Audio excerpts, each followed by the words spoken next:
Conservatism. Conservatism says traditions keep society together. Don't break what has worked for years. Family, order, continuity. Moderantism. In society, sometimes two extreme viewpoints clash. Everyone believes their own side is absolutely right. Moderantism seeks a meeting point between these extremes. It is neither exclusively left nor exclusively right. The solution takes shape in the middle ground. Both sides compromise a little, try to understand each other, and create a common wisdom. And as a result, compromise and balance replace extremism. This is precisely the core approach of moderantism, meeting in the middle. Republicanism opposes the concentration of power in a single person. The people determine their rulers through elections. Decisions are not made by individuals, but collectively by all citizens. Authoritarianism advocates for all power being gathered in one single leader. In this system, decisions are made quickly, but personal freedoms decrease. Obedience and control become the main focus, while the public's role gets smaller. Fascism imagines society as one single body under one strong leader. Unity is forced, not chosen. Any different voice is seen as a danger. Everyone is expected to march in the same direction without questioning. Nazism takes fascism and pushes it to an even more dangerous extreme, a belief that some races are biologically superior. This ideology divides people into superior and inferior groups based on false and harmful claims. Its impact on history is catastrophic, one of the darkest chapters humanity has witnessed. Liberalism believes people should have the freedom to make their own choices without too much state control. It emphasizes personal rights, individual decision-making, and open, competitive markets. The idea is simple. The more free people are, the more society can thrive. Libertarianism argues that personal freedom works best when the government is extremely limited. People should control their own lives, choices, and property. The state exists only to protect basic rights.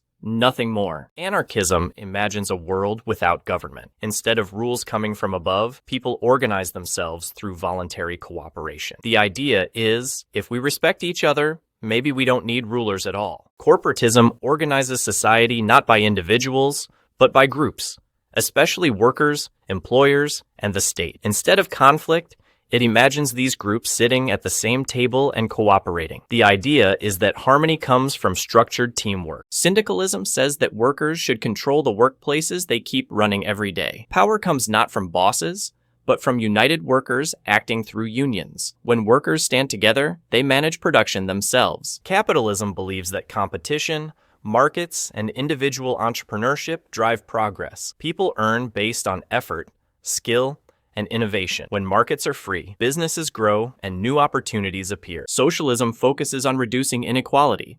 Resources should be shared more fairly, and public services should support everyone. The goal is, no one should be left behind. Communism imagines a world without classes. The line separating rich and poor disappears, and society works through shared ownership, from each according to ability to each according to need. Egalitarianism says every person's value is equal, no matter how different we are. No one is above or below. Opportunities, rights, and respect should be afforded to all of us equally. Environmentalism reminds us that the planet belongs not only to us, but also to future generations. It suggests protecting nature instead of using it up, and healing it instead of polluting it. Its message is to protect tomorrow while thinking about today. Populism presents itself as an approach that defends the public against the elite. It often relies on strong emotions, appeals to large masses. It can sometimes be unifying, and sometimes divisive. Communitarianism prioritizes the community over the individual. It says we more than I. It emphasizes solidarity, connection,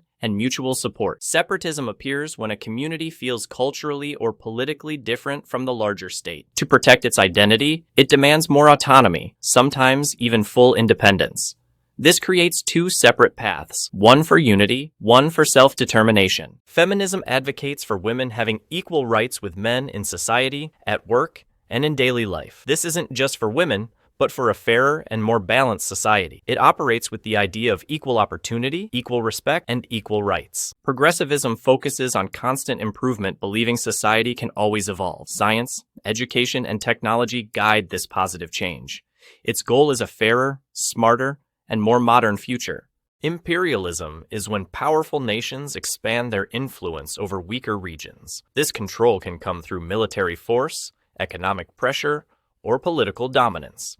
At its core, imperialism is about extending power beyond a nation's own borders. Transhumanism is the idea that humans don't have to stay limited by biology. With technology, we could become smarter, stronger, and live longer. Imagine upgrading your body like a smartphone, better memory, stronger muscles, and sharper senses. Supporters believe this is the next step in human evolution, while critics ask one big question: how far should we really go?